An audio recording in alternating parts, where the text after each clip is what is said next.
कार्तिक ठाकुर राय दामोदर कृष्ण भगवान की जय। भक्तों, कार्तिक मास महात्म में आज हम पढ़ेंगे 14वां अध्याय। जो भक्त कार्तिक मास महात्म पढ़ना चाहते हैं और पढ़ नहीं पाते, उनको ये कार्तिक मास महात्म सुनने का भी उतना ही फल मिलता है जितना इस अध्याय को पढ़ने से मिलता है। सो ध्यान लगाकर सुने। तो शुरू करते हैं 14वां अध्याय।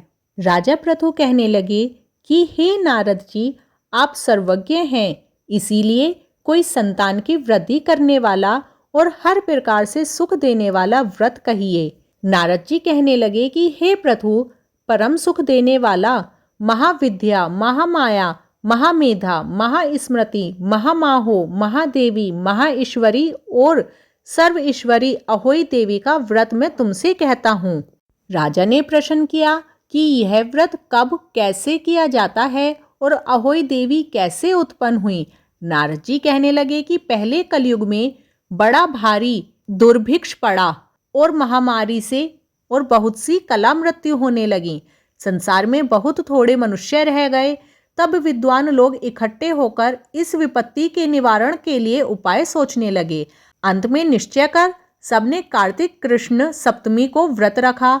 जब सायंकाल में सब लोग व्याकुल हुए अहोई देवी का व्रत कर रहे थे, उसी समय मुंड हाथ में लिए चामुंडा देवी वहां प्रकट हुई और ब्राह्मणों से कहने लगी कि हम रुद्र सहित विहार करने को यहाँ पर आए हैं, परंतु इस संसार में सर्वत्र पाप ही पाप दिखाई पड़ता है। ब्राह्मण वेदहीन और कुमार्गी हो गए हैं, क्षत्रिय असमर्थ हो गए हैं, वैश्य शूद्र धर्म रहित हो गए हैं और स्त्रियों ने पतिव्रत्य धर्म छोड़ दिया है। इसलिए तुम सब अहोई देवी का व्रत और पूजन करो। कार्तिक कृष्ण सप्तमी तथा अष्टमी को बाल, वृद्ध और रोगी को छोड़ शेष सबको व्रत करना चाहिए। सारे दिन भोजन न करके सायंकाल अहोई देवी का, जो कि मेरा ही नाम है, पूजन करना चाहिए।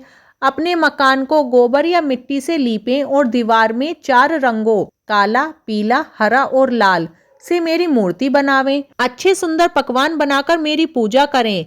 तब तक धीवर की स्त्री कहने लगी कि हे माता, हम नीच लोगों का कर्तव्य बतलाएं। देवी कहने लगी कि तुम लोग मेरे भक्त हो, सो सब लोग मेरा पूजन करके तेरी संतान की पूजा करेंगे तो उसकी पूजा सफल होगी, अन्यथा नहीं। पूजन में गन्ना और मूली अवश्य होनी चाहिए। मेरे पूजन के बाद कुम्हारियों और मालिनों की पूजा होनी चाहिए। ऐसा कहकर देवी अंतर्ध्यान हो गईं। नारद जी कहने लगे कि हे राजन, सबने इस व्रत को धारण किया। इस व्रत के करने से अकाल मृत्यु, दुख तथा भय सब नाश को प्राप्त होते हैं।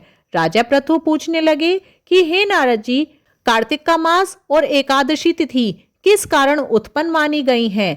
तब नारद जी कहने लगे कि जो प्रश्न तुमने मुझसे किया है, वही प्रश्न एक समय कृष्ण जी से सत्यभामा ने किया था और जो कुछ श्री कृष्ण ने उत्तर दिया वही मैं तुमसे कहता हूँ।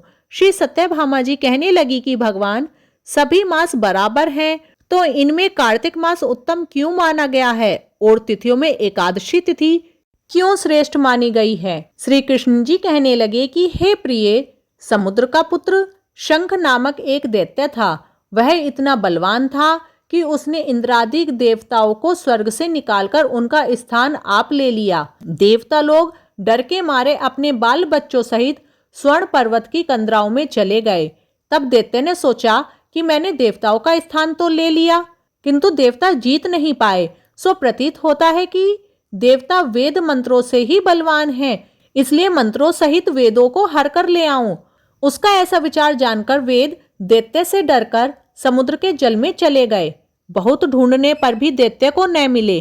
तब सब देवता ब्रह्मादि सहित संसार को वेदहीन समझकर विष्णु भगवान के पास गए और उनको जगाने के लिए गीत, वाद्य आदि क्रियाओं की और भगवान को जगाने पर आवाहन, आसन, पाद्य, अर्घ्य, आचमन, स्नान, वस्त्र, यज्ञोपवीत, चंदन, पुष्प, धूप, नैवेद्य, तांबुल, प्रदक्षिणा व नमस्कार, इन 16 सामग्रियों से भगवान की पूजा की।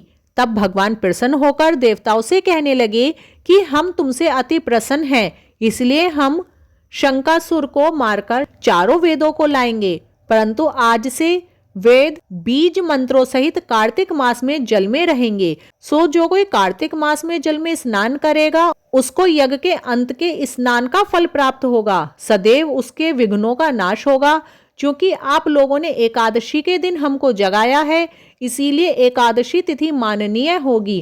कार्तिक तथा एकादशी का व्रत हमको अति प्यारे हैं। नारद जी कहने लगे कि इतना कहकर भगवान मत्स्य का रूप धारण करके विंध्याचल में निवास करने वाले कश्यप जी की अंजलि में आ गए। कश्यप जी ने उनको कमंडल में डाल दिया।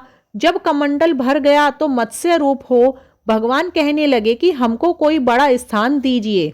तब कश्यप जी ने उनको घड़े में डाल दिया, फिर तालाब, नदी और समुद्र में डाला। भगवान धीरे धीरे समुद्र में भी बढ़ने लगे। तब मत्स्यावतार भगवान शंखासुर को मारकर बद्री नारायण के आश्रम पर आए।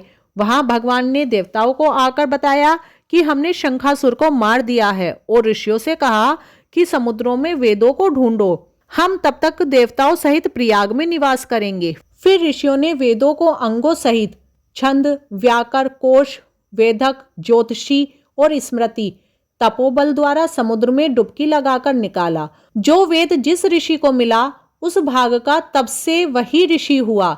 ऋषि इकट्ठे होकर प्रयाग में देवताओं से मिले और ब्रह्मादिक देवताओं ने आनंदित होकर अश्वमेघ यज्ञ किया। तब भगवान ने कहा, सो इस पवित्र स्थान का नाम ब्रह्मा क्षेत्र होगा।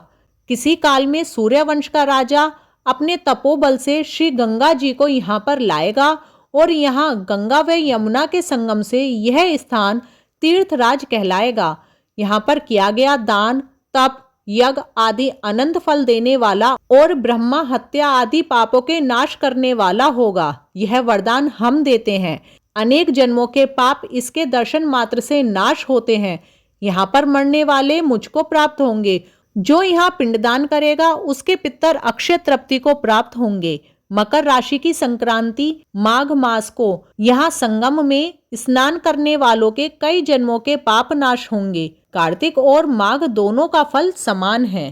कार्तिक मास महात्म में ये 14वां अध्याय पूरा हुआ। भक्तों, वीडियो अच्छी लगी हो तो लाइक शेयर करें और आगे की कथा महात्म सुनने के लिए चैनल को सब्सक्राइब करें। हरि बोल।